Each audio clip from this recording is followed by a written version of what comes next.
వేమవరం అనే ఒక గ్రామంలో రాము అనే ఒక యువకుడు ఉండేవాడు. అతను ఊరిలో దొరికే చిన్న చిన్న కూలి పనులు చేసుకుంటూ తన జీవనాన్ని కొనసాగిస్తూ ఉండేవాడు. ఒకరోజు పని ఏమీ దొరకక తన ఇంటి ముందు దిగాలుగా కూర్చుని ఉంటాడు. అటుగా వెళ్తున్న వాళ్ళ చంద్రం మామయ్య దిగాలుగా కూర్చున్న రాముని చూసి తన దగ్గరికి వస్తాడు. ఎరా రాము, చెప్పు మామయ్య.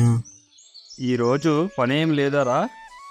ఎక్కడ మామయ్య, ఒకరోజు పని ఉంటే 2 రోజులు పని ఉండడం లేదు. ఇల్లు గడవడం కూడా చాలా కష్టం అయిపోయింది మామయ్య.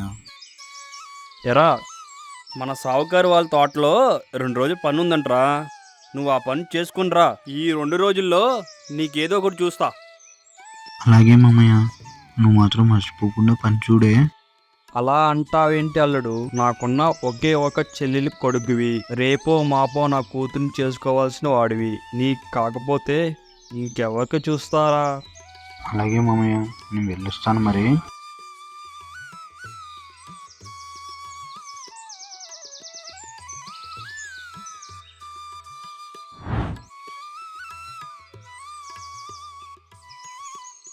అలా రాము తోటకు వెళ్ళి పని చేసుకుంటూ ఉంటాడు.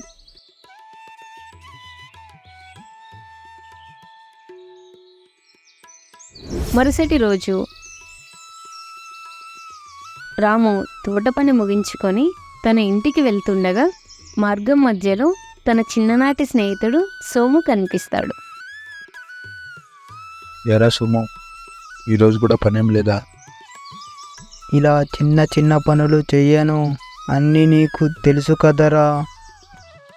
రే సోము, ఊళ్ళో వాళ్ళందరూ నిన్ను సోమరిపోతు సోము అని పిలుస్తున్నారా? నువ్వు నా స్నేహితుడు అని చెప్పుకోవడానికి ఎలాగో ఉందిరా. ఏదైనా ఒక పని చేసుకోరా. నిజమేరా, ఊళ్ళో వాళ్ళు నన్ను సోమరిపోతూ సోము అని అనుకోవడం నేను విన్నానురా.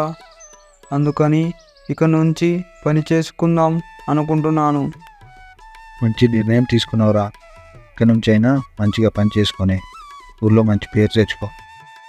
నన్ను కూడా నీతో పాటు పనికి తీసుకెళ్ళరా. చంద్రమామయ్య 2 రోజులుగా నాకు పట్టణంలో పని చేస్తా అంటాడు. నేను ఒకవేళ పట్టణం వెళ్తే అప్పుడు నీ చేస్తున్న పనులు నేను పెట్టిస్తానురా. అరే, నేను కూడా నీతో పాటు పట్టణం వస్తారా. ఇంతలో రాముని వెతుక్కుంటూ చంద్రం మామయ్య వచ్చాడు. అల్లుడు, నీకు ఒక శుభవార్త. ఏంటి మామయ్య అది? నీకు పట్నంలో పని దొరికింది. నిజంగా శుభవార్తే మామయ్య. అలాగే సోము కూడా పని దొరుకుతుందా? సోమునా? వాడెందుకు అల్లుడు? సరిగా ఏ పని చేయడు. లేదు మామయ్య, సోము మారిపోయాడు. ఇక నుంచి బుద్ధిగా పని చేసుకుంటాడు. అలాగే నువ్వు ఇంతలా చెప్తున్నావుగా, నీతో పాటు తీసుకొని వెళ్ళు. అలా చంద్రమామయ్య చెప్పిన విధంగా రాము సోము ఇద్దరు పట్టణానికి ప్రయాణమయ్యారు.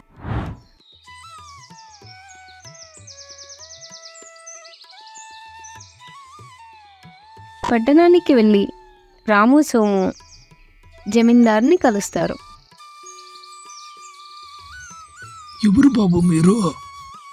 నమస్కారం అయ్యా, రామాపురం గ్రామం నుంచి చంద్రం మామయ్య పంపించారు. ఓహో, చంద్రం పంపించాడా? ఏం పని చేస్తారేటి? మీరు ఏ పని ఇచ్చినా చేస్తామయ్యా. మంచిది బాబు, మీకు పని చెప్తాను, నాతో పాటు రండి. జమీందారు రాము సోములను తన తోట దగ్గరకు తీసుకొని వెళ్తాడు. రాము, సోము, ఒకసారి ఇటు చూడండి. ఈ కబోర్డ్ తోటలో చెత్తంతా వేసుకోవడానికి ఒక గొంతు తవ్వండి. జమీందార్ గారు రాము సోములకి పని అప్పగించి అక్కడి నుంచి వెళ్తారు. ఇంత పెద్ద తోటలో చెత్త వేయడానికి ఇంత పెద్ద గుంత తవ్వలో? ఇదంతా నా వల్ల ఏ పని కాదు. ఎలాగైనా పని మొత్తం రాము మీద వేయాలి. నేను పని తప్పించుకోవాలి. అరే రాము, చెత్త వేయడానికి ఇంత పెద్ద గుంట ఎందుకురా? ఆ చెత్త ఇక్కడ బయట పడేస్తే అయిపోతుంది కదరా. అలా కాదురా సోము, చెత్తను అలా బయట పడేయకుండా ఇలా పెద్ద గుంట తీసి అందులో వేస్తే అది కొన్ని నెలల తర్వాత మంచి ఎరువుగా మారి భూమి సారాన్ని పెంచుతుంది. దాన్ని తోటలో వాడటం వల్ల అధిక దిగుబడిని తెచ్చిపెడుతుంది. ఏమోరా, ఇదంతా నాకు తెలియదు. ఈ గుంత తోమే పని నేను చేయలేను. నేను విశ్రాంతి తీసుకుంటున్నాను, నువ్వు పని చేసుకో. జమీందారు గారు చెట్టు చాటు నుండి రాము సోముల సంభాషణ మొత్తం వింటారు. విని ఇలా అనుకుంటారు.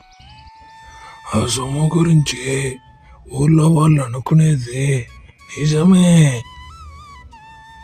వీడికి ఏ పని చేత కాదు.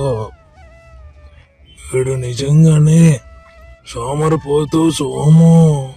అనుకుంటూ జమీందారు అక్కడి నుంచి వెళ్ళిపోయాడు. సోము వెళ్ళి విశ్రాంతి తీసుకుంటాడు. రాము మాత్రం సోము మాటలు పట్టించుకోకుండా తన పని తను చేసుకుంటూ ఉంటాడు.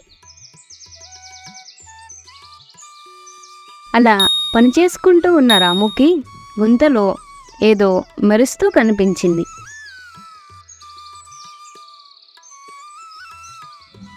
అరే ఏంటిది ఇలా మెరుస్తుంది? అరే వజ్రాల్లా ఉన్నాయే. అరే సోము లేవరా, ఇవేంటో వజ్రాల్లా ఉన్నాయి, ఒకసారి వచ్చి ఇటు చూడు. వీడు నన్ను నిద్రలేపడానికి వజ్రాలు అని చెబుతున్నాడు. నేను లేస్తే నాకు పని చెబుతాడు. నేను లేవకుండా అలాగే పడుకొని ఉంటా. ఇలా సోము తనలో తనే అనుకుంటూ నిద్రపోయినట్లు నటిస్తాడు. ఇంతకీ సోము నిద్ర లేకపోవడంతో రాము తన దగ్గర ఉన్న వజ్రాలు తీసుకొని జమీందారు దగ్గరికి వెళ్తాడు. తోటలో కూర్చొని ఉన్న జమీందారు గారి దగ్గరికి వచ్చి రాము తన చేతిలో ఉన్న వజ్రాలను చూపించి జమీందారు గారితో ఇలా అంటాడు. అయ్యా, తోటలో గుంట తవ్వుతుండగా నాకు ఈ వజ్రాలు దొరికాయి, తీసుకోండి అయ్యా. శభాష్ రాము,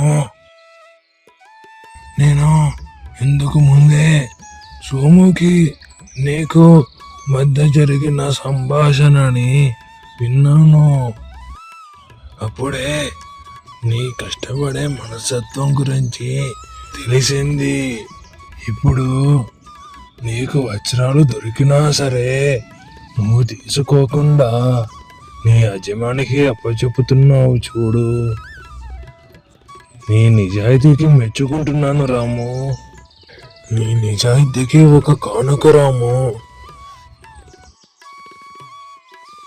ఇందులో సగం వజ్రాలు నువ్వే తీసుకోరాము. అలా జమీందారు గారు రాముకి వజ్రాలు ఇచ్చి తన దగ్గరే పనిలో పెట్టుకుంటారు.